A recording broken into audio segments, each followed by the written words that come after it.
नमस्कार मंडळी, आज आहे तान्हापोळा. मुलांच्या शाळेला सुट्टी आहे म्हणून मी सकाळी सकाळी थोडं सक्षमच्या केसांमध्ये लिंबू लावून देत होती, कारण थोडा डॅन्ड्रफ त्याच्या डोक्यामध्ये झालेला आहे.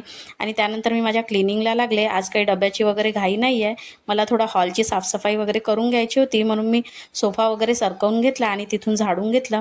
तसेच खिडकी वगैरे साफ करून थोडी पुसून वगैरे घेतली. नंतर हॉलमधील सगळे जाळके वगैरे काढून घेतले व सोफ्यावरचे कवर वगैरे झटकून मी लावून दिले. पेक्षाला आज शाळेला सुट्टी होती त्यामुळे तिला थोडं बोर होत होतं, तर ती म्हणत होती की मला थोडं गणपती वगैरे बनवायचा आहे. तर मी तिला थोडी माती दिली, तर ती गणपती बनवायला बसली. तिने खूप सुंदर असा गणपती बनवला.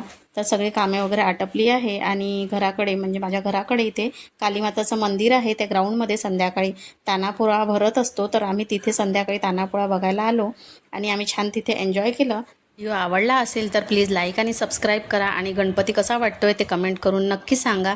भेटूया नेक्स्ट व्हिडिओमध्ये. तोपर्यंत बाय बाय.